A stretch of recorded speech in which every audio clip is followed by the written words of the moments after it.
이제 한 어린 왕이 또 등장합니다. 어린 왕이 등장하는 것은 새삼스러운 일은 아니죠. 8세의 왕이 되었습니다. 요시야는 남유다의 왕으로 추대되었죠.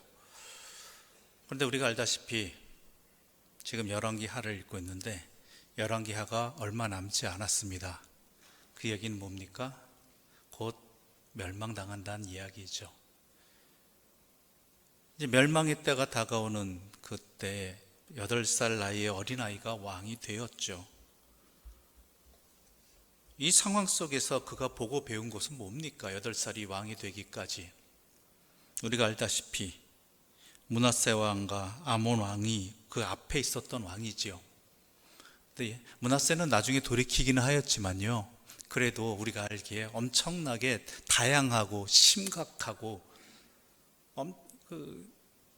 엄청나게 죄악된 하나님을 거역하는 우상들을 다시 회복시킨 왕이잖아요. 아버지 히스기야가 없앴던 것들을.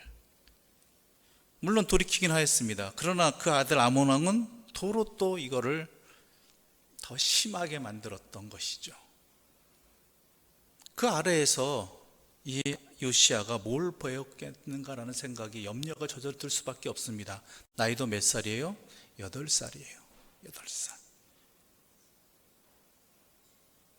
근데 그가 8살에 즉위하고 31년간 남유다를 다스렸는데 성경은 그에 대해서 이렇게 평가합니다. 2절의 말씀을 함께 읽어보겠습니다. 2절입니다. 요시야가 여호와 보시기에 정직히 행하여 그의 조상 다윗의 모든 길로 행하고 좌우로 치우치지 아니하였더라. 전혀 다른 말이 나온단 말이에요. 여호와 보시기에 정직히 행하였다라고 말하고 있다라는 것이죠. 이게 무슨 얘기인가? 우리 이 열왕기하 22장 요시야의 얘기를 똑같이 기록한, 물론 관점은 다르지만 기록한 데를 알고 있죠. 어디입니까? 역대하 34장 2절과 3절의 말씀 우리 함께 보겠습니다. 함께 읽어보겠습니다. 여호와 보시기에 정직하게 행하여 그의 조상 다윗의 길로 걸으며 좌우로 치우치지 아니하고 아직도 어렸을 때 곧 왕위에 있은 지 8년에 그의 조상 다윗의 하나님을 비로소 찾고 제12년에 유다와 예루살렘을 비로소 정결하게 하여 그 산당들과 아세라 목상들과 아로새긴 우상들과 부어 만든 우상들을 제거하여 버리매. 똑같은 내용이 담겨 있죠. 그런데 좀 더 정확하게 또한 자세하게 기록되어 있다는 것이죠. 여기서 우리가 연상되어지는 한 사람이 있습니다. 앞선 왕인데요, 요아스 왕이라고 기억하십니까?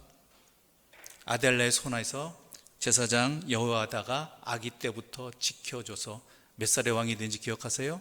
7살의 왕이 되었죠. 그의 치작 부분들과 또한 오늘 본문에, 그러니까 요아스, 이름이 비슷해서 헷갈리지만 요시야, 요아스는 7살의 왕이 되었고 요시야는 8살의 왕이 되었는데 비슷합니다. 어린 나이에 왕이 되었고. 그런데 전혀 다른 것이 있습니다. 뭐냐면 앞서 7살의 왕이 된 요아스는 여호야다라는 자기를 지켜주고 왕으로 세워준 그 제사장이 살아있을 때는 여호야다를 통해서 하나님의 말씀을 들었어요. 즉 정확히 말하자면 여호야다의 말을 들은 것이죠. 그런데 우리가 역대하 34장 3절을 보게 되면 이렇게 기록되어 있습니다. 아까 읽었죠? 아직도 어렸을 때 곧 왕위에 있은 지 8년에 그의 조상 다윗의 하나님을 비로소 찾고 라고 되어 있어요. 즉 그가 8살의 왕이 되었죠. 그리고 8년이 지난 다음에 16살 때부터 그가 어떤 일을 행했냐면 자기가 스스로 하나님을 찾았다라는 거예요. 앞서 7살의 왕이 된 요아스는 여호야다의 말을 들었고, 근데 자기가 스스로 하나님을 찾지는 않았어요. 노력하진 않았어요. 하나님의 말씀을. 그러니까 정확히 말하자면 하나님의 말씀을 사모하고 깊이 연구하고 또한 그 말씀대로 살아가려는 그 노력들을 본인이 스스로 찾아서 하지 않았다라는 거예요. 그래서 그 결과 어떻게 됩니까? 똑같이 성전 수리도 하지만 결국은 그 요아스는 여호야다가 죽어낸 다음에는 하나님의 길에서 벗어나게 되잖아요. 그런데 요아스는 어때요? 오늘 본문의 주인공인 요아스는 16살이라는 것이 자기가 스스로 독립적인 판단과 결정을 내릴 수 있는 나이가 비로소 되었을 때, 물론 아직 성인은 아닙니다. 아직은 배우는 청년 때예요. 그때 그가 한 게 뭐였냐면 여호와 하나님을 비로소 찾기 시작했다라는 거예요. 이게 다른 점이에요. 이게 달라요.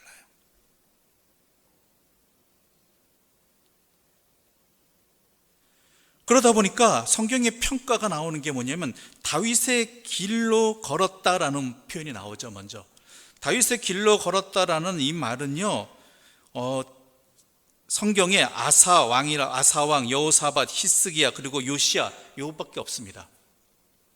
그런데요, 요시야는요 여기에 더 나아가요. 그 다음에 뭐라고 되어 있습니까? 오늘 본문 2절 오늘 본문 2절 다시 한번 읽어보겠습니다. 요시야가 여호와 보시기에 정직히 행하여 그의 조상 다윗의 모든 길로 행하고 좌우로 치우치지 아니하였더라. 뭐가 첨부되죠? 좌우로 치우치지 아니하였더라. 역대하에도 똑같은 표현이에요.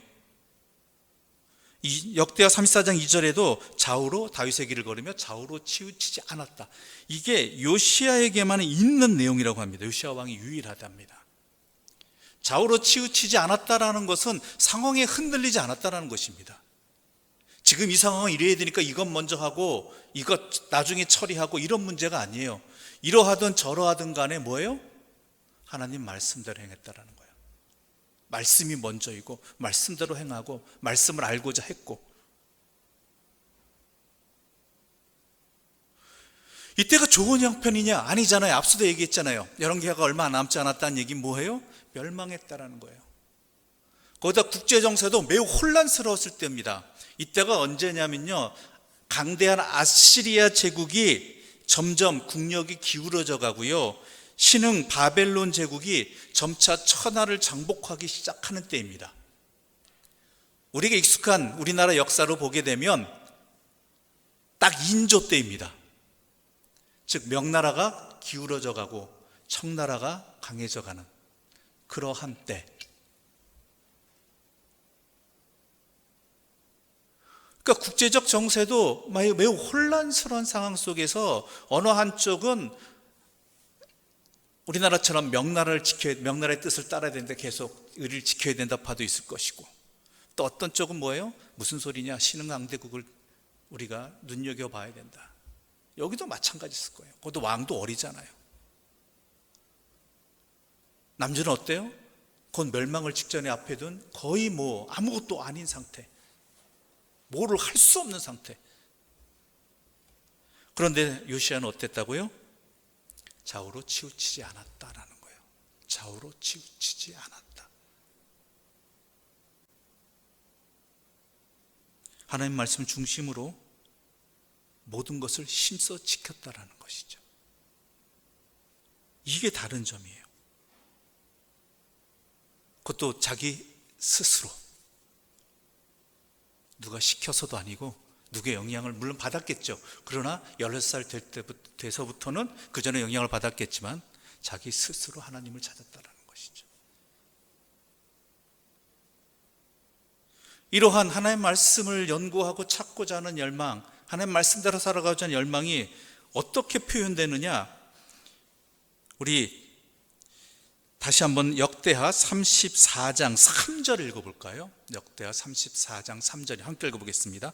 아직도 어렸을 때 곧 왕위에 있은 지 8년에 그의 조상 다윗의 하나님을 비로소 찾고 제12년에 유다와 예루살렘을 비로소 정결하게 하여 그 산당들과 아세라 목상들과 아로 새긴 우상들과 부어 만든 우상들을 제거하여 버리매.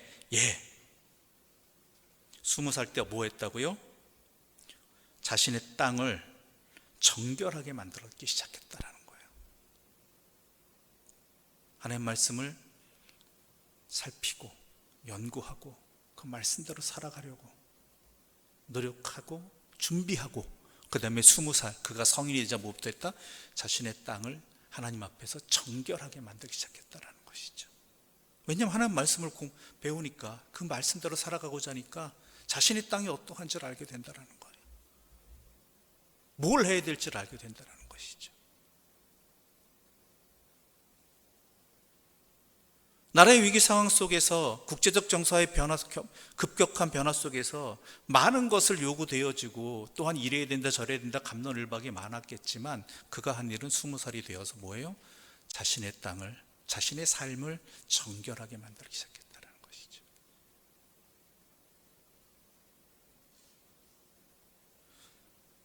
그리고 오늘 본문, 오늘 함께 읽은 열왕기하 22장 3절 함께 읽어볼까요? 열왕기하 22장 3절입니다. 요시야 왕 18째 왕이 무슬람의 손자 아살리아의 아들 서기관 사반을 여호와의 성전에 보내며 이르되, 26살 때 이때가 뭐 했습니까? 성전을 보수하기 시작했죠. 성전을.